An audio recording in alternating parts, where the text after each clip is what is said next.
Okay.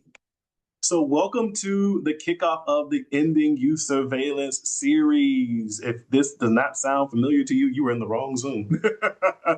I'm so excited to be sharing some of our latest research and advocacy that we've been doing with the Notice Coalition around issues of AI surveillance in schools. So, while we are getting things started, why don't we just do a quick round of introductions if folks want to share your name. You can share where you're calling in from. If you have an organization that you want to shout out, you can do that. And then what was our what question did we settle on, Marika? The Reagan era war on drugs response. Yes. So this is our very lighthearted warm-up question, which is imagine that Ronald Reagan had access to AI. How would he use it? How would you imagine him or his administration using it during that time of the war on drugs? So that's a creative prompt. You can go whatever direction you want to go in with that. So I can kick us off to model. So my name is Clarence, calling in from DC. I'm one of the co-founders of the Notice Coalition. One of the things I imagine them using the technology for back in the day would be like drones. I think about like the use of helicopters in neighborhoods back in the day, and I can imagine them supplementing that with drones. Who would want to go? Who wants to go next? I'll go. I'm Kim. I'm calling in from Mississippi. I'm with Dignities in Schools campaign. And that's a very interesting and good question because we saw so many eggs fried and so many just say no's. So I can imagine that we would be saving and being able to afford more eggs during this time because they'd be using more digital type devices versus taking our poultry products. So, and I'll just pop it over to whoever wants to go next. Hi, I'll this go is next. I'm Kiana. Oh, I can't see everybody. Hey, Kiana. Hey, you want me to go ahead? Yes, please. Go Okay. ahead. Hey, I'm Kiana Edwards Mazik, and I'm here in Minnesota, and I'm the Ethnic and Racial Disparities Coordinator for the Department of Children, Youth and Families Youth Services Office. Glad to be here with y'all, and happy birthday, Marika. Oh, thank you, Hey, Kiana. You're welcome. This is what I do for my birthday. You hard at work. I'll go next. My name is Marika. I'm located in the Twin Cities, Minneapolis specifically. And what do I imagine how Ronald Reagan would address the war on drugs? Well, I imagine like right now they have the facial recognition technology in the apartment and housing units. And so would imagine that he would have them in every apartment, not just the hallways and the elevators and the it would be an industry standard that they would have facial recognition technology built into affordable housing units. I will pass it to whoever want to go next. Is that you, Moira? Yeah, I can go. Hey, this is Maura. I'm with the Alliance to Reclaim Our Schools, and I live in Pittsburgh, Pennsylvania. And I think, sorry, there are many children at my house right now. I think that we would have 100% Kim, I agree with you. Like we would have seen way more AI ads, like just like, even like self-simulations of him as an actor, like being able to like talk from what he was famous from, like back in the day and like make it a ad around drugs. And then I also think like as far as like the technology side of it, like we would have uh you know like uh like sort of like vape detectors, but like some sort of technology that was like detect your I see that weed pen in your pocket like and every public setting, and it would be the only use for public spaces anymore is to criminalize people.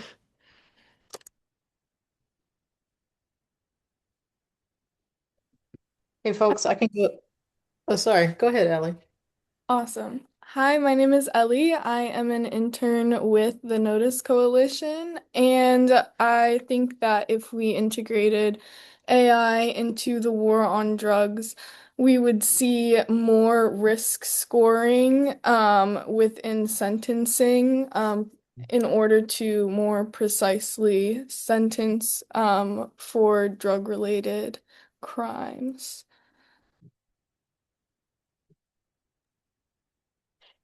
Hey folks, this is Anna. I'm on Oceti, Sacramento, and Wapakute lands here in Minneapolis, and I'm with GSA Network. Um, yeah, I agree with folks.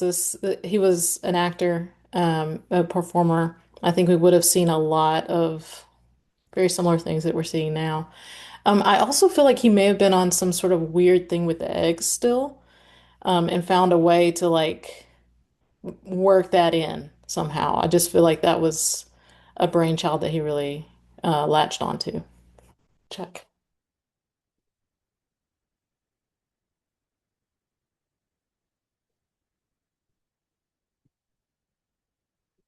Anyone else want to do introductions? No pressure if you don't. I dropped the question in the chat. Imagine Ronald Reagan and the war on drugs. How would he have navigated AI in his time? I meant to Evening, every. say that, oh, go ahead. Oh, is that okay?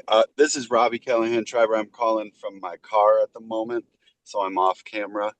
I am, for work, the Director of Community Engagement at Minnesota's Department of Children, Youth, and Families, and I've also got a middle schooler and a high schooler, so I'm calling as a parent as well. And I think he would have unexpectedly created a lot of brain rot with asking folks to create more PSAs like the sizzling eggs. Those eggs had an impact, didn't they? I can go next. Hi, everyone. I'm Jeremy, also calling from my car, but I just parked. I'm in Houston, a teacher. I was in the season one, so happy to see what y'all got going on this time. And I kind of get stuck on thinking about this question. I was thinking about Reaganomics and how much control AI has over how much people believe stuff. And I think that probably in his position, if he navigated anything like we want to see or like we see Trump doing, he would have found a way that, oh, let's make AI say that Reaganomics works, and let's have a whole bunch of backing for how if anybody looks into ChatGPT or something and types it in, it'll tell them cut taxes and the wages go up forever. And I'll pass it to Shayna. Hi, Shayna, she, her. Um, I think it would just be kind of how it currently is. I feel like we just keep doing the same thing over and over again. So, yeah, pretty much how it looks now. And I joined kind of late, so I'm not sure who has or hasn't gone yet. I think Ramaya, if you're able to, and Josh. We got Ramaya and Josh. Did I they? can go. My background is loud. My 4-year-old is taking over the living room. But Ramaya Robinson, youth organizer with Education Justice Alliance, located in North Carolina, Raleigh, North Carolina specifically. I think that it would be like social media would be flooded with deep fakes of people and situations that it would get to the point where people would be questioning what's real and what's not, kind of like how we currently are. And it would just be, that. Ooh, I guess I'm the last one. Peace, y'all. I'm Josh. I'm with the Rise Center. I'm the communications lead here at Rise, based in Richmond, California, on unceded Ohlone land. And yeah, whenever I think of Ronald Reagan and like his if it was his time using AI, I think he would have definitely used it, especially for the reason of the war, the quote unquote war on drugs. I think he would have definitely used predictive policing because he was targeting black and brown, especially under his administration, right? Black and brown youth, and just black and brown communities in general. And yeah, definitely would have thought he would have used it to police, to crack down, to militarize using AI.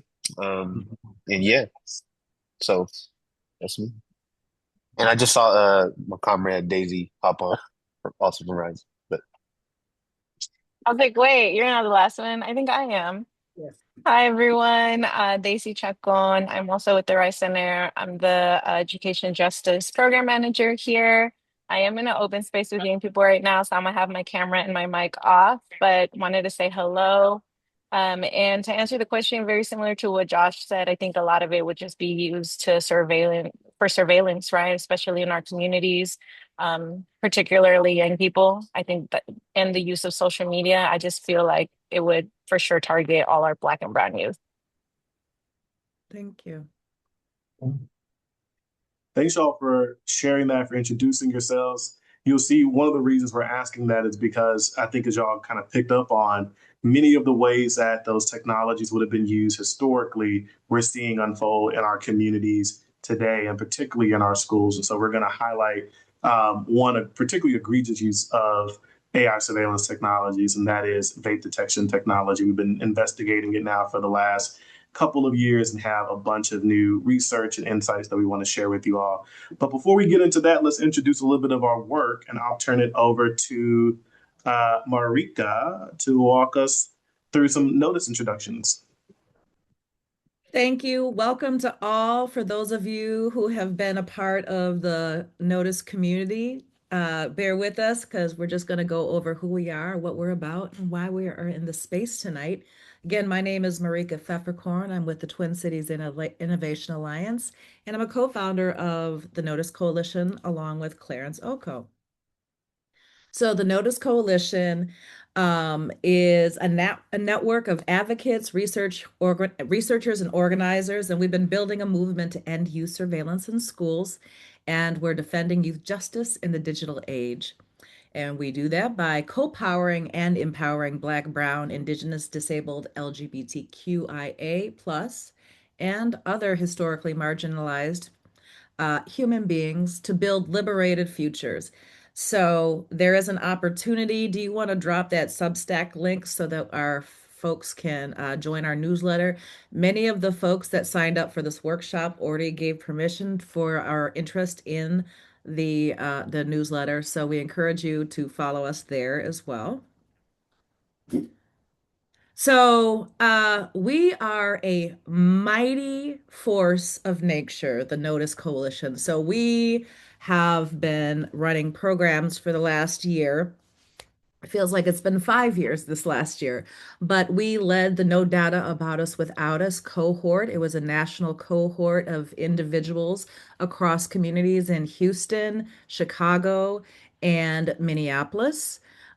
We had many of our participants learn about emerging technology and justice. They also transformed that learning into on-the-ground local activations. And they also collectively worked together to help design a puppet show that was launched in the Twin Cities at the Data for Public Good conference this summer. And it was an amazing piece. We'll have footage from that shortly. And then also the fellows were able to share with the community in Minnesota about their work. They exhibited some of the projects that they've been focused on. And another one of the initiatives that we had was the National Youth Summit on Digital Liberation, where we brought, again, communities from across North Carolina, Texas, Virginia, Minnesota, and Arizona to really come together, learn what each of them are focused on the ground, and then connect around emerging technologies and bringing that information back to their schools and communities. Many of them actually took that information and shared it out during the Dignity in Schools National Week of Action Against School Pushout. So this is one of many. We also did a glitch lab where we had artist residencies where we were working with artists in Houston that then did a launch and exhibit down at the Friends Gallery in Houston. Cool. And I can pick it up from here, Marika. So in addition to all the rich programming that we've done, a lot of that being designed for field building, because we understand that these issues around artificial intelligence and its impact on young people oftentimes are kind of happening outside of the context of community. So we want to really think about how we can build a field of advocates that can fight for youth digital justice. So that's a lot of the field building activities that Marika mentioned. We also do a lot of research and advocacy as well. And so you see the kind of range of products that we've developed here. We'll get into some of those tonight, but what we're really trying to do is put a spotlight on the ways in which emerging technologies are being used to really expand the criminalization of our young people, both in schools and in community. So this series is one of our key initiatives. The Ending Youth Surveillance series, we launched it a year and some change ago. And the goal of this is really to create a digital space where we can foster conversations around the impact of these technologies on our young people. We bring together leading practitioners from across this really interdisciplinary field. We bring academics and cultural organizers, activists, and other digital justice practitioners to really share insights on how these technologies are showing up in our communities. And this is the first of our series. We'll have additional series events starting in 2026 on January. So stay on the lookout for those. If you sign up for this one, you should also have the option to, or you had the option to, and you can still opt into our additional series in 2026. So let's get into what we're going to talk about tonight, which is our work around AI vape detection technologies in bathrooms. We're going to just provide a really high-level overview of the work that we've been doing over the last year. As you will see, there's more information than what we could ever possibly imagine trying to squeeze into this hour, but we want to give you all a sense of what we've been up to. And then also we want to give you a sneak peek on some research that we'll be publishing next year that really synthesizes a lot of this work in a way that folks can hopefully use in your own advocacy in your own communities. So key question, how in the world did artificial intelligence end up in school bathrooms? So before we get into that, answering that question, let's do some level setting about what exactly vape detection technologies are. So when we talk about vape detection technology, we're talking about an AI-powered surveillance tool that's being used in schools across the country. And it relies on artificial intelligence and these environmental sensors to be able to essentially identify individuals who are allegedly using controlled or prohibited substances, including e-cigarettes, THC, other controlled substances. But here's the big thing to understand about vape detection technology. You can take everything I just said, kind of throw it out the window, because vape detection does more than actually detecting vapes. There are a variety of surveillance technologies that are packed into those little sensors. Everything from aggression detection, gunshot detection, there's thermal imaging technologies in there, there's accelerometers in there. It's sold to schools as an all-in-one surveillance technology that has capabilities beyond just being able to identify vaping. And as we'll talk about tonight, many of the claims the companies make about those capabilities are in fact just false. At the very least, there's not evidence to support the claims that these companies make, and we'll get more into that in a second. So what is the work that we've been doing? So over the last year and some changes I've mentioned, we've really been doing a deep dive on the impact of these technologies because we see them as an extension of the war on drugs and the ongoing crisis around youth criminalization in schools.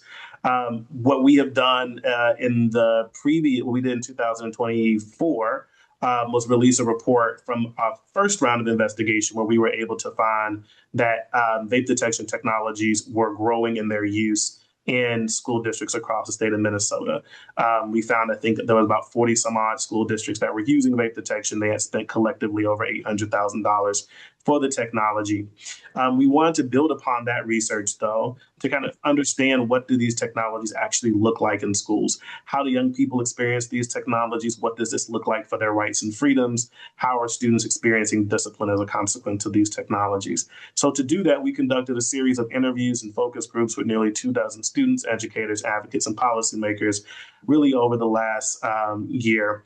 And the goal of those conversations was to help answer some of those questions around how do these technologies actually exist within the schoolhouse. We also received open records requests, including original grant documents and vape detection alert data, which we'll share more about in a second. And we are conducting legal and policy analysis to be able to understand exactly what are the civil and human rights implications of these technologies, the privacy implications, the consumer protection law implications of these technologies. And we'll get into some of that later this evening. And then really creatively, we've been under the leadership of Shana, who will talk a little bit more about her work later in the hour, been doing some really cool cultural organizing and community art to help make sense of these technologies and their impact with the folks who are seeing them in schools every day. So let's talk a little bit about like just the brass tacks. So what are these technologies actually doing? What are the impact of vape detections as we've seen through our research? What we've seen in Minnesota, as I mentioned before, is a dramatic increase in the number of kids who are being disciplined for tobacco use since the advent of vape detection technology, since schools began adopting these systems. We've seen over 121% increase in the number of students who are disciplined for tobacco. Tobacco is now tobacco use is now the number 4 cause of student discipline in the state of Minnesota. More recent research through the open records request that we did in Minneapolis public schools, we found that in certain schools that were actually piloting vape detection technologies, that there was as much as a 400% increase in the number of students who were being disciplined as a consequence of the use of these technologies and for using e-cigarettes or tobacco-related products. So we saw that number increase from 15% in this middle school to over 67 children receiving some form of exclusionary discipline. In places like Texas, we've seen lawmakers pass new laws that require the mandatory assignment of children to disciplinary alternative education programs if they're caught vaping in schools. And in places like my home state of Alabama, we've seen county level vape courts that are being created by judges to issue tickets, fines, and fees for kids who are caught vaping, and those costs can be in excess of over $500. So, give me 1 second. My computer's always so finicky with the presentations. All right. And so not only do we see issues around discipline itself, but we also see issues with the technology. Our concerns were going into this research was that the technology actually doesn't perform as advertised, and the data that we received from Minneapolis public schools confirms that. In the 4 schools, so Minneapolis had a 3-year pilot program to try and see whether or not they wanted to adopt the use of AI vape detection technology. So they piloted the technology in 4 schools, 2 middle schools and 2 high schools. We saw across those 4 schools in the first year of the pilot program, that the technologies generated over 45,000 alerts. Just to give y'all a point of reference, in each one of these schools, you can see in the chart here, the number of students enrolled in that school and the number of alerts that were generated. So, for example, I think that's down in Roosevelt. You see over 20-something thousand alerts that were generated in the 1 year of this pilot program. In any given a month, there could be between 1,000 and 7,000 alerts that were created each month. And then in a single day, there could be as many as 600 alerts. There were even some evidence that we saw to suggest that these alerts were being generated at times where nobody was at school. During the summer hours, 2, 3 o'clock in the morning, alerts are still going off. So that suggests to us that we are seeing just a large number of false alerts coming from this technology. And obviously, we have deep concerns about what that means for students who are potentially being punished, or who are being searched, or who are being impacted by the large volume of false alerts from this technology. So in addition to those concerns, we are, obviously we see this as an extension of the school to prison pipeline. We're deeply concerned about the criminalization of childhood addiction, substance use, and trauma. We've heard from young folks that surveillance is easier than care, and that oftentimes these technologies are being used as a substitute for actually addressing some of the root causes that are driving young people to use the substances in the first place. As we just demonstrated, this is experimental technology that lacks scientific validation of many of the claims that's being made, including that it can accurately identify when vaping is taking place. We also have profound concerns around the way that this exposes potential, the way that this opens up young people, youth of color, youth with disabilities to discrimination in a variety of different ways we can talk about later on. As I mentioned earlier, concerns about warrantless student searches based off of faulty alerts. And then obviously there are concerns around student data privacy, child safety, and cybersecurity issues, because not only do we find that the technology generates false alerts, but that the sensors, which include microphones and speakers, can easily be hacked by outsiders. And we'll talk a little bit more about that in a second. So, as I mentioned, we have been doing a lot of research around this topic. And you can see 3 of the kind of reports that we've done in the last about 12-ish months, starting with our automated school surveillance report that was released last November, our selling school safety research that we did in collaboration with folks at Present Moment Enterprises that was released earlier this year. I think that came out, my memory's failing me, I think August, September. And then we had a Houston diagnostic report that came out earlier this year, I believe in March, that looked at the context of vape detection and other surveillance technologies in Houston. And so this has been garnering a lot of attention recently. So just yesterday, there's a really great investigative report that was released in the 74 and in Wired that examined a lot of the research that we're sharing with you all today, and also shared the firsthand stories and accounts from the young folks who were at our Youth Digital Liberation Summit earlier this year, which was, as Marika said, wonderful. We're so glad that so many of the young folks from y'all's organizations were able to join. So glad that folks like Ellie and Araya and Shreya, who couldn't join us tonight, were facilitating that conversation earlier this year. But their voices really played an integral role in the storytelling that you see in this report. Highly encourage folks to go out and to read more about that and the impact that these technologies are having on our young people.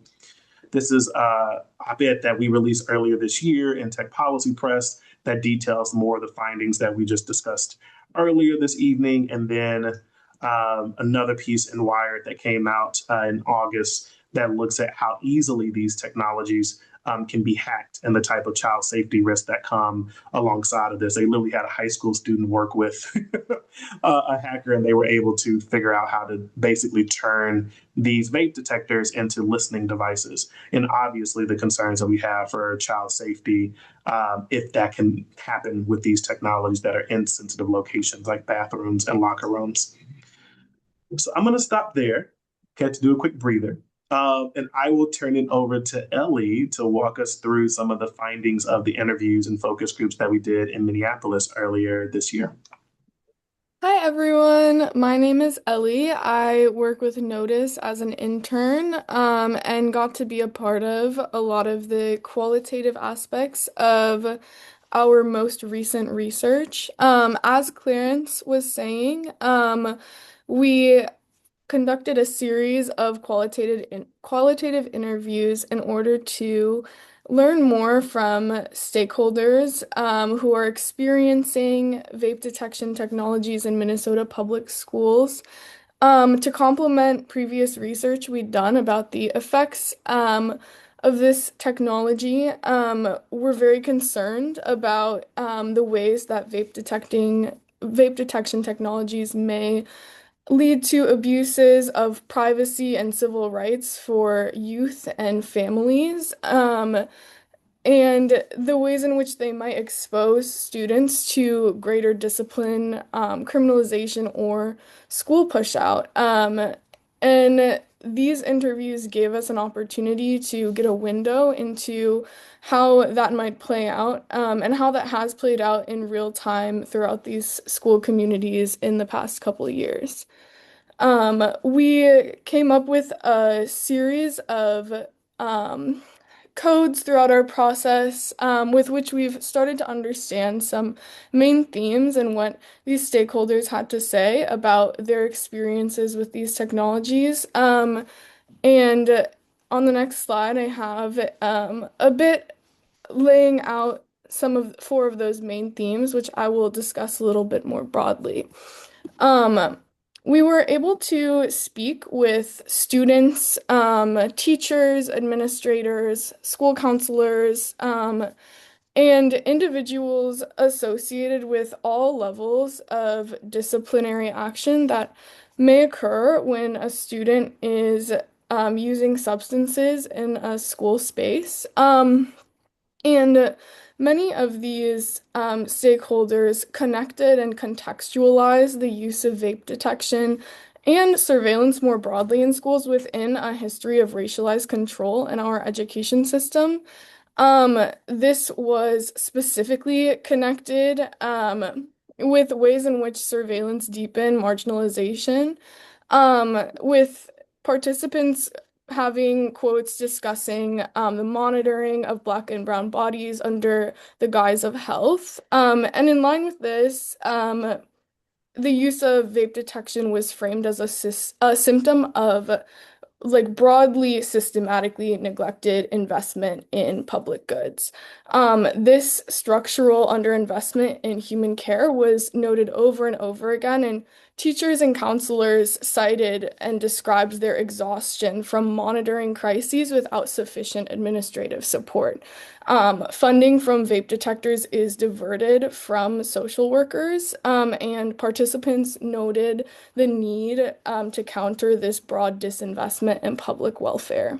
Along the lines of that disinvestment, we broadly saw surveillance technologies as a symbol of mistrust in staff and students, disinvestment and underinvestment in human care and investment in surveillance technologies left students and teachers in a space of discomfort in which they saw schools investing in decision making through technology as opposed to human support. Overall, these participants also talked quite a bit about the concerns associated with physical and psychological effects of vaping. Many interpret vaping as a coping behavior, and students viewed vaping as a mode of social belonging and a way to be accepted. Understanding this dimension of things is really key for us in understanding and reframing this behavior. And along this trend, we would see both students, staff, and teachers suggesting the ways in which peer-to-peer dialogue might be more powerful than adult enforcement, and also the ways in which building community, having further practices that educate students on the use of vaping within peer groups and also with trusted adults, as well as building relationships broadly that are not mediated by surveillance technologies can all be seen as stabilizing practices for youth. Many of our participants emphasized the importance of education-based interventions, particularly those that are culturally responsive and relevant to the students and communities that they are embedded in a way that surveillance practices are disembedded. So we've had a lot of great information and are really gaining a much broader understanding of the ways in which this technology is changing the ways in which students and teachers interact, and are hoping to carry that research forward into our next report. Thanks, Ellie. We'll turn it over to Marika for our legal and policy analysis. Thank you so much. Yes, we can go to the next slide. So what we are focused on again is that this is Minnesota data-rich information. And so what we did to really get a landscape understanding of policies around illegal and policy practices around vaping and vape detection, it's really hard to separate the two. First, we visited websites of districts, schools, and others. And we were looking at these websites for the user experience, their accessibility to find the information. So, for example, what comes up for a first-time visitor that's trying to find a policy around vape detection technology? We also scanned announcements on vape detection technology policies um, through curriculum. We saw resources that were mentioned, and then mentions of vaping, and then also news media to really get information on vaping and vape detection technology writ large. And then we also wanted to determine what was the origin of their policy around vaping and vape detection. Again, for example, did it come from the Minnesota School Board Association? Did they partner with the Department of Public Health to follow their guidance? And then we wanted to determine how long has this policy been in place to really be able to look at the implications of how it was working. And then we wanted to compare and contrast what are we looking at when we see these policies, and how does that actually differ from the real life experiences from the folks that we interviewed. We're in the midst of our final analysis, as Clarence said, that this is a work in process, and you're already hearing recommendations from the community on what needs to happen. But we will have a much more rigorous recommendation with the final report, if you will, for the next slide, please. So from big picture, we wanted to just take a look at what is being offered to supply and support our districts and schools around the adoption of vaping and vape detection technologies. So there is state law that there has to be an education, vaping prevention. It talks about the curriculum. There's kits to do that work. They talk about prevention and instruction, policy and environment, student support, community and staff engagement. So this is a high-level look at the different ways that the Department of Health is looking at through policies supporting students, families, and educators. If you go to the next slide. So then we also have the Minnesota Department of Education, and the role that they're really playing with the development of policy, local policy, is that they leave it to local control. And that is much more of an intermediary and a pass-through. So, for example, the Minnesota Department of Education received a grant, federal Safer Schools funding, and then they distributed it across the state. And so, for example, Minneapolis Public Schools was then able to use that grant to invest in vape detection technology pilots. And then they also have set out the state standards on the curriculum, and so how that can also be incorporated into the school day so it's not a one-off. And then they also recommend and defer that schools and districts check out the School Board Association and model policies. Next slide, please. So we kind of looked at the schools that are metro schools in Minnesota. They have very similar numbers and attendance and all that. So we looked at St. Paul Public Schools. So this is a district that hasn't actually adopted vape detection technology, but they're having the conversation about it. And so that means that the school board's talking about it, the procurement's talking about it, IT and other people are talking about it. But their response to vaping very much informs how we imagine that schools will also engage around vape detection technologies and practices. So what we have uncovered through looking at the policies and talking with administrators and young people is that there are written and unwritten policies. So in the policies, it says if a child is caught vaping, whether it's by vape detection technology or otherwise, that they're supposed to be directed to a chemical abuse counselor or a substance abuse counselor, and that they have district policies of a tiered response that they're supposed to follow. And so vaping falls into a second tier as a behavior, addressing a behavior. So again, what we find is written and unwritten policies and district policies may be different from policies at the school level, the student handbook, all of those pieces and how it's communicated is a bit different. So there's like this unwritten and written approach to this work. Um, we looked at the website and comms to families about vaping. And again, one of the most consistent themes is trying to find the policies themselves is prohibitive based on access to their website and navigation. So it's hard to find. And then once you find it, it's not in a accessible or palatable format to even know what's happening. Um, so in the policy refers a student to the chemical abuse counselor, but the admin is actually directed to send them home versus sending them to the abuse counselor, so chemical abuse counselor. So the policy says this. On the ground, in action, what in actuality happens is students just get sent home or dismissed based on being caught vaping in the bathroom or otherwise. If you'll go to the next slide.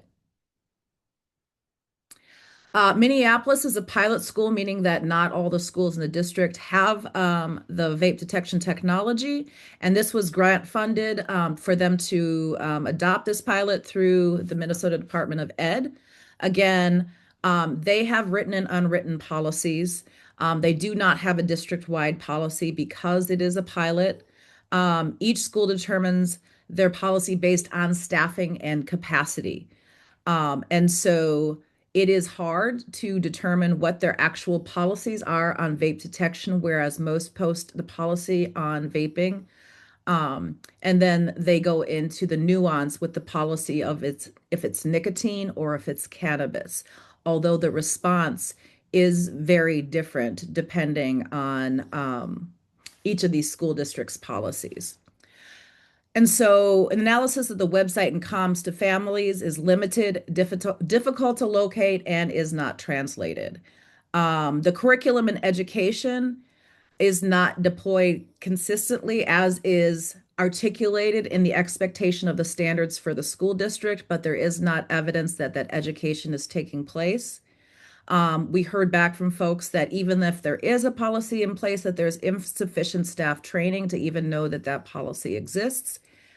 And that it is really easiest to find information about the vaping and the vape detection through news media and not on their site. Next slide, please. Bloomington is the school district that had the greatest length of operating the vape detection technology and has the most data to share. And yet their policies do not actually lift up a significant policy around vape detection technologies. They too are operating on written and unwritten policies. They have tiered response. It is inconsistent across the district website from the school board to community engagement and student handbook and district policies. So there is not a continuity of policy across the district, even though it has been around, I think, for 4 to 5 years now. So anything stand out about this is that at the bottom, you'll see that they have been on this nicotine and now vaping since 1987. And you can see at the bottom of the slide that in 2020, they adopted the Minnesota School Board Association's mandatory model policy for vaping. And that has nuance with vape detection technology now. So that's really how the process of adoption for a policy works in Minnesota. Next slide, please. So just really quickly, what we've observed from the legal and policy standpoint is that policies are behind the tech adoption. Policies do not address root causes. Policies address vaping and vape detection technology as a discipline issue versus behavior over addiction. Vape detection adoption is inconsistent in policy across districts and schools. It's limited visibility for the language on policy, and it's inaccessible. It is not for the faint of heart. You need to be legal minded to understand the policies. And again, there is a consistency if there's a lack of training, education, and curriculum, even though there's a state standard that needs to be incorporated. How it is written in many of the policies actually perpetuate the disparities and potential civil rights violations because all of the schools that are a part of our work were also in the last 5 to 10 years identified by the Office of Civil Rights for discriminating and suspensions. And so dismissals being up are a result of this policy and practice with vape detection technologies. Thank you. Great. Thank you, Marika. And just to really emphasize that final point that Marika is making around the civil rights implications, we are deeply concerned that the way in which students are being disciplined for vaping and for e-cigarette use is likely exacerbating existing racial disparities and disparities for students with disabilities as it relates to exclusionary discipline within schools. That is a long-standing pattern that we've seen, and it's likely the case. We haven't gotten that demographic data yet to be able to kind of really understand the extent to which that's happening, but it's something that we're definitely looking into. And then the other thing I definitely want to emphasize here is the interaction between state and local policy and federal policy, that the pilot program that's being implemented in Minneapolis public schools was funded through, as Marika said, the Bipartisan Safer Communities has a stronger connections program that administered funding to the state, which then kind of trickled its way down into this program. That federal law was designed to try and prevent school, try to expand resources around mental and behavioral health care services within schools. But it's very clear that, just as we've seen in the past, the same is happening here, that funding that's supposed to be designed to expand systems of care within our communities are being co-opted and used in ways that are expanding carcerality and criminalization within schools. So just wanted to underscore those 2 points. And a lot of the work that we'll be releasing in the new year is going to be really taking a lot of this legal and policy analysis, really fleshing it out in even greater detail to really identify how these technologies are systematically abusing young people's rights, particularly as it relates to their privacy rights, data privacy rights, searches and seizures that are happening as a consequence of the technologies that are being used and piloted across Minneapolis and many other school districts around the country. But with that, I'll put a pin in it there and say more to come in 2026. I will turn it over to Shayna to walk us through the next section.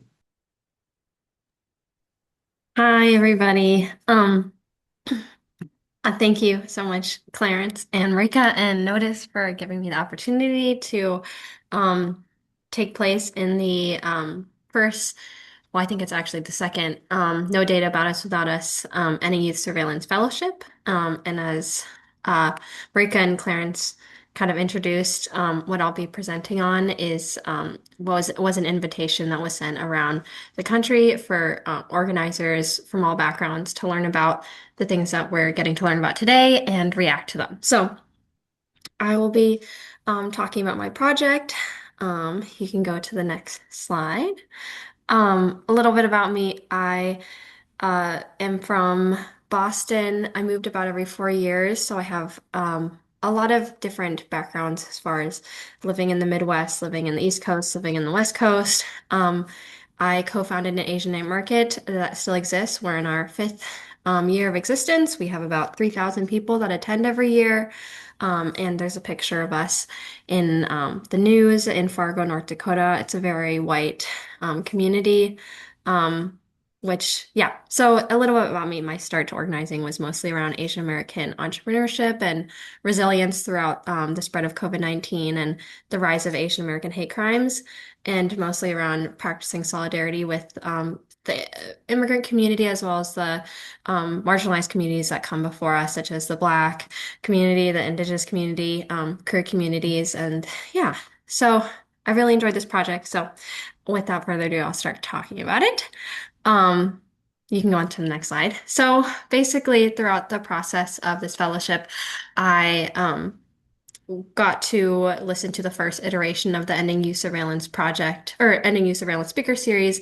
And one of the presentations that struck me the most was about the topic that we're learning today, which is vape detection technologies. And the thing that I was really inspired by was the thoroughness of the vape report that came out last November. It carried a lot of the statistics that Marika and Clarence and Ellie have gathered over the past several years, with lots of work done to gather like actual statistics of how many schools have implemented this technology and just proving statistically also how it is targeting Black and Brown students, especially, and how much money exactly is spent and where that money comes from.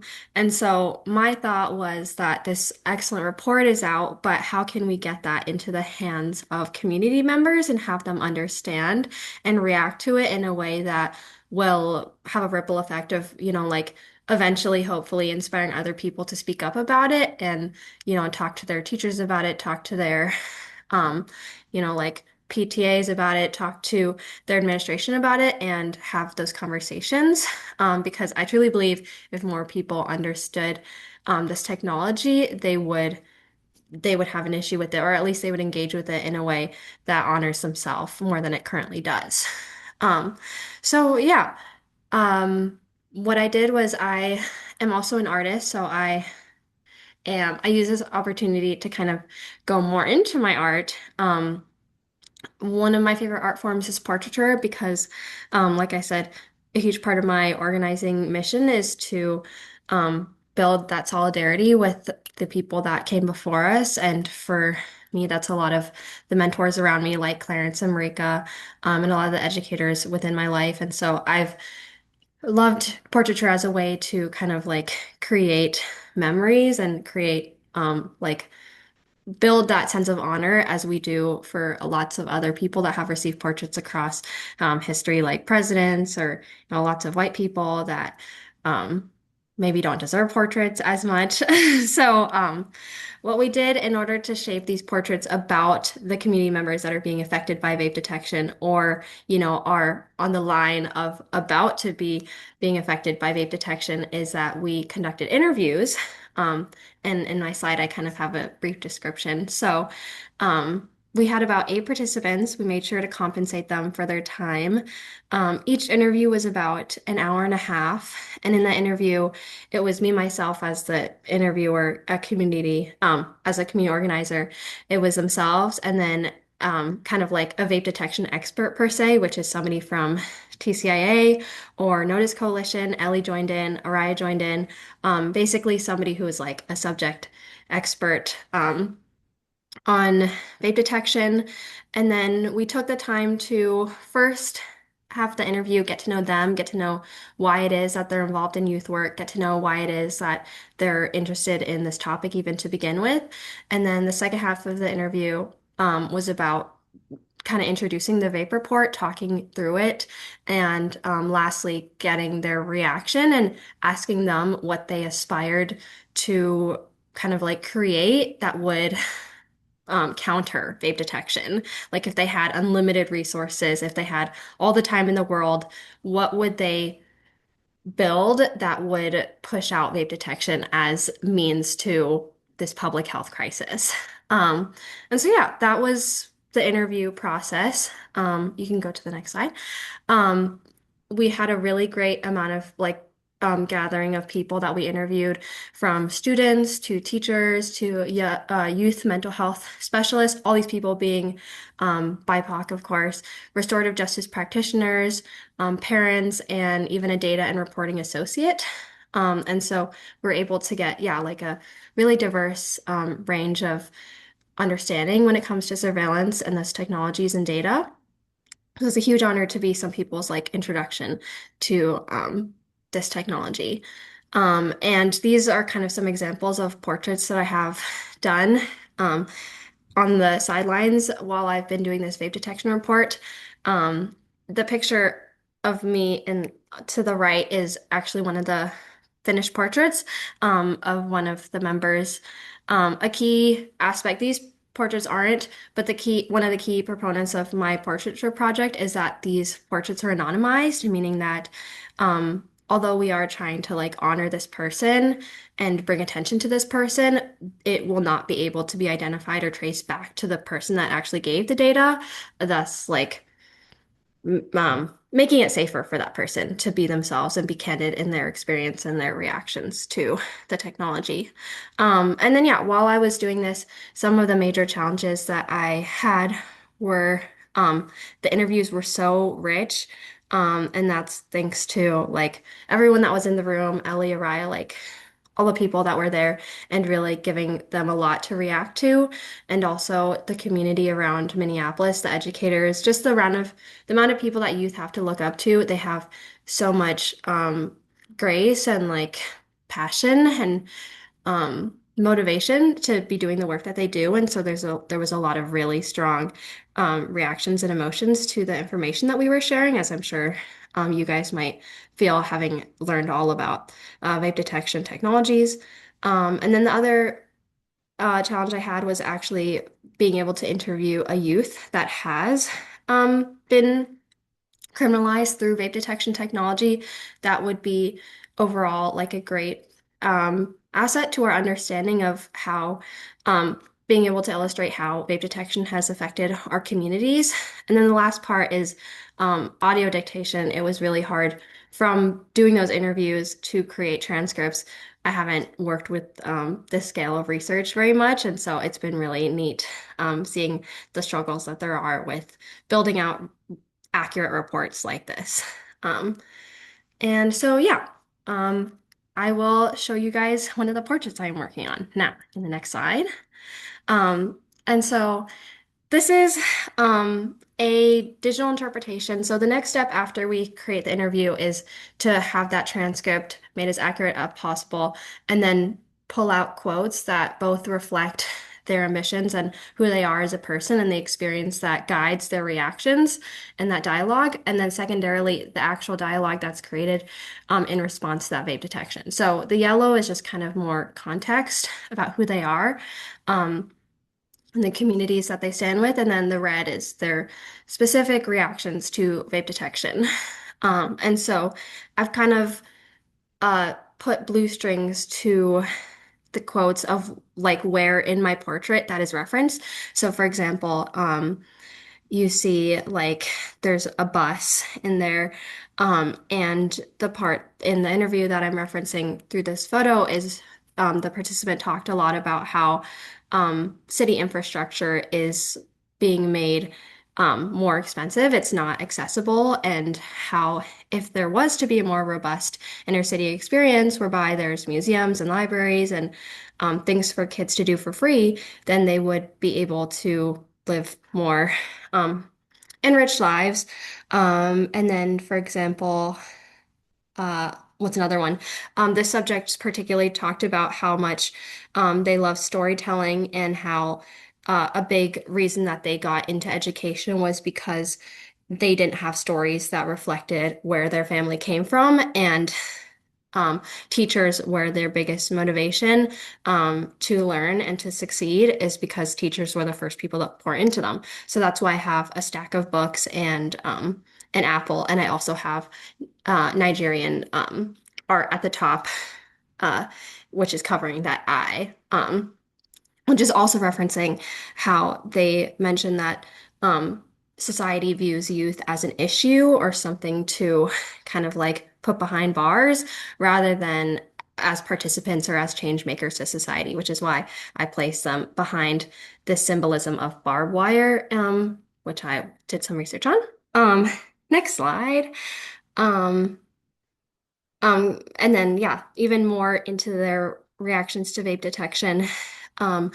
This subject talked a lot about how students brought up concerns in that peer-to-peer support, like Marika was talking about how vaping was of health risk to students, that students are coughing up blood, that students struggled with post-COVID emotions and mental health crisis. So that's where the mask comes from. They talked about how this was being addressed in student councils and how they were talking about it and talking about how ineffective the vape technology was, and that alarms are going off all across the place, which is why I have the symbol for Minnesota Student Council, which is the red star, and why you can see smoke covering the participant's face as a way to signal like alarms going off and just like kind of like not self-extinguishing, but like what do we do? Like the room is filling up with smoke.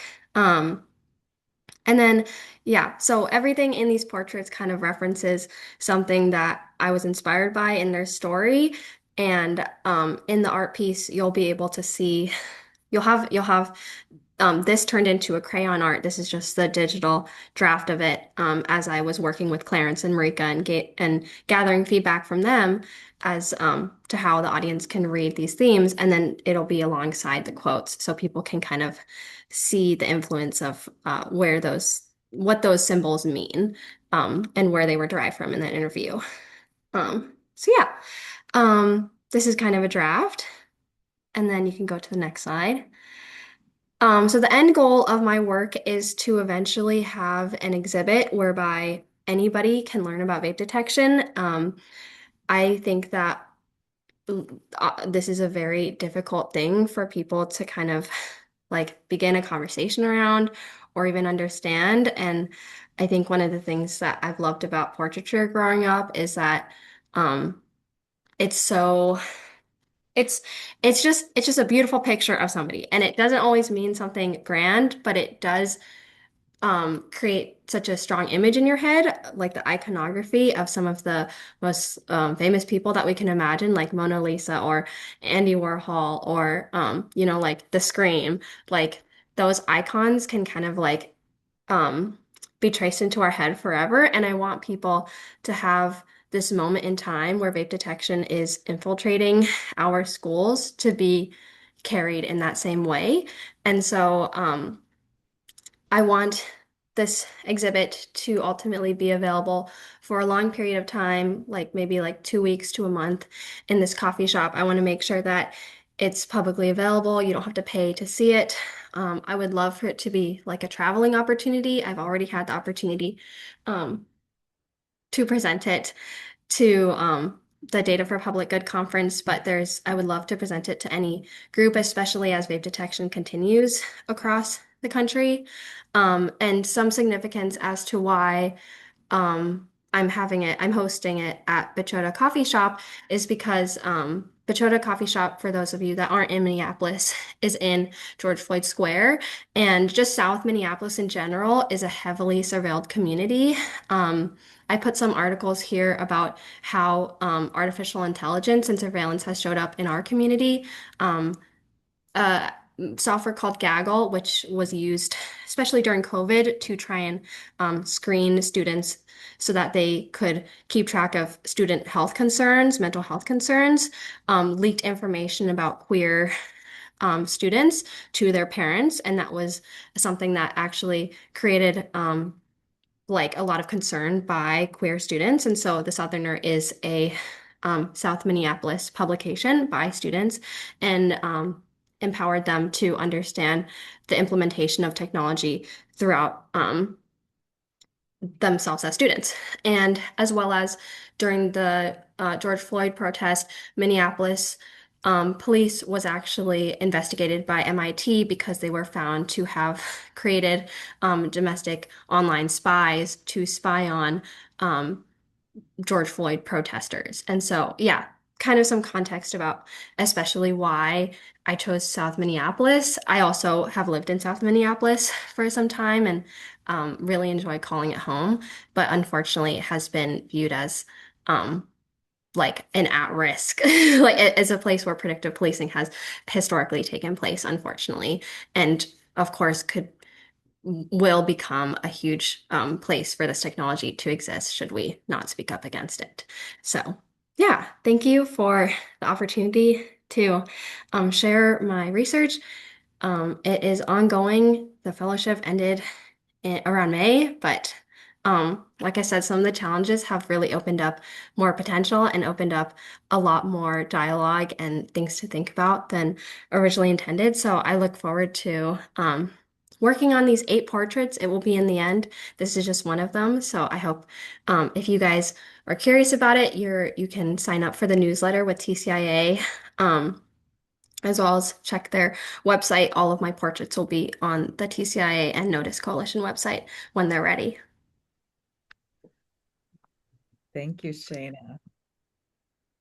Yes, thanks, Shayna. As y'all can see, we're really trying to approach this issue from a very multidisciplinary way. So bringing both the legal and policy research, bringing the interviews and focus groups, and then the cultural organizing and participatory art, really figuring out all these different ways of making sense of this phenomenon that's happening in Minnesota and around the country. So with immense gratitude to everybody. We have a range of folks. I don't want to begin listing out all the names because we'll be here all night.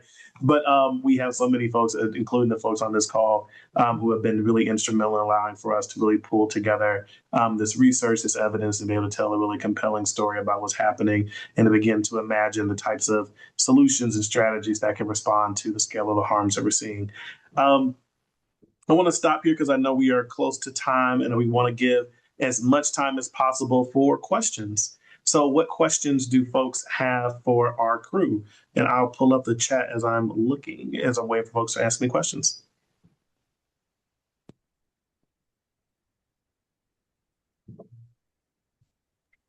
I have a question and a comment. I just want to say great job, wonderful work, great information. I'm excited for it as it continues to unfold and what's being revealed.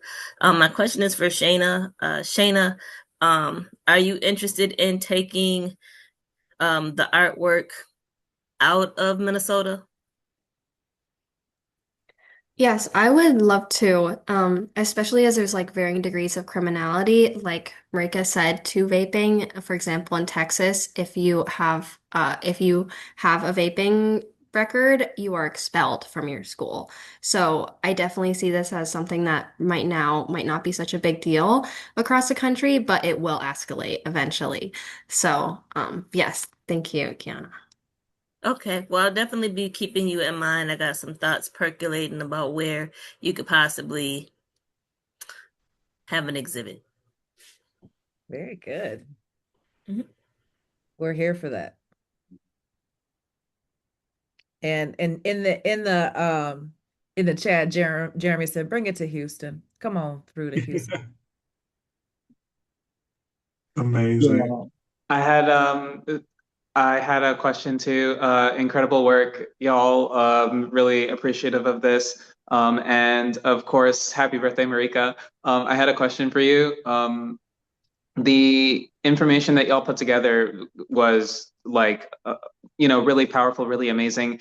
Do you think that, or are you in the process of bringing it to the Minnesota Board of Ed? And what do you think could or would happen as a result of that? Or like, if you decided that wasn't the avenue, then is there a different avenue that you're going with it? We absolutely have a multi-pronged approach. So we are convening conversations both with the Minnesota Department of Health and with the Minnesota Department of Education. And so where this work falls in that department is kind of like a one-off. And our goal is to approach it in a much more comprehensive way and have it across departments. So that conversation is happening. And then the other piece is that we are working with systems. So a new partnership that we are facilitating is with the Minnesota Youth Congress or Minneapolis Youth Congress, and they actually take an oath and they are advisors to our county, to our libraries, to our parks and rec, to our school districts, and the city.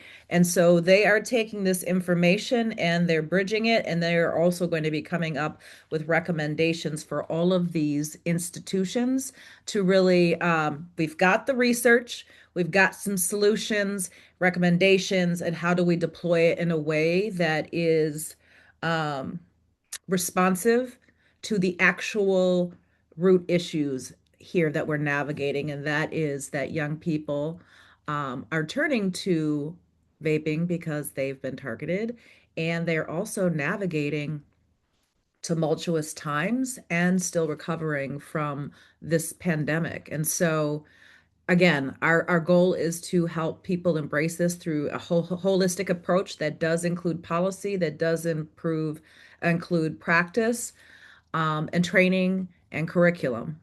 But it needs to be we cannot operate in silos. It needs to be a comprehensive approach that we hope to be a model for other states. Thank you for the question. And there was a question about slides. And so, one, you should know that we will be posting this recording up on our notice page. And the slides, I believe we can make them available, particularly after a few edits. And then there also was a question. Kim, you have your hand up? Yeah, I'm so sorry. I just wanted to ask one question. So as you're continuing to talk about these various roles that are being created around helping people, and I'm thinking that would be anti-cessation or whatever type of behavior management that needs to be put in place. Where's the funding for that coming as so much other education funding is being cut? Yeah, I think I'll go ahead, Marika. No, you go ahead, Clarence. I think that's the $1 million question is where do we actually find the resources to fund interventions that we know actually support young people as opposed to criminalize them? One of the ironically encouraging things is that these technologies are rather expensive and that in many instances, by divesting funding from these kind of punitive approaches like vape detection technologies and investing it in things like peer supports or in supporting like behavioral health counselors or things of that nature that we can begin to support investing in some of those care-based approaches. And as Marika was saying, like there are other agencies outside of the schools that are concerned about this. The Minnesota Department of Health has really great guidance and has resources that are available. So some of this, I think, is going to be getting creative with how we could potentially braid and blend different funding streams together to be able to provide some alternative resources to schools that can actually support young people. But all of that is to say, I think is going to require a level of creativity, especially as these funds are drying up.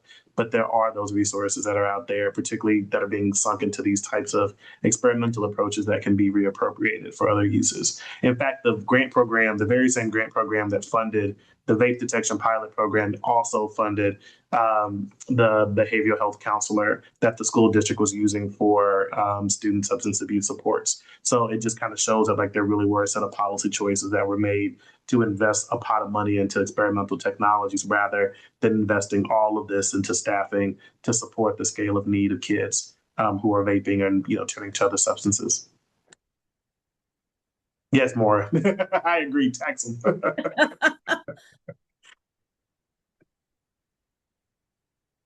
All right, y'all. I'm sure that there are still some questions percolating. Y'all know us, y'all are family, so please reach out with any other questions that you all have. As Marika said, we're going to be sharing these resources out through our Notice and TCIA platforms. Also, we'll have the new report that'll be launched sometime in 2026, so be on the lookout for that as well. And we'll be continuing to ideate and percolate new ideas about how we can leverage this research to translate into advocacy to support our young people. So if any additional ideas, questions, whatever percolate come up, let us know. Our virtual doors are always open to y'all. Other than that, I hope everybody has a good night, that you stay warm and stay tuned to our work. Thanks, y'all. Thank you, everybody. Have a good night.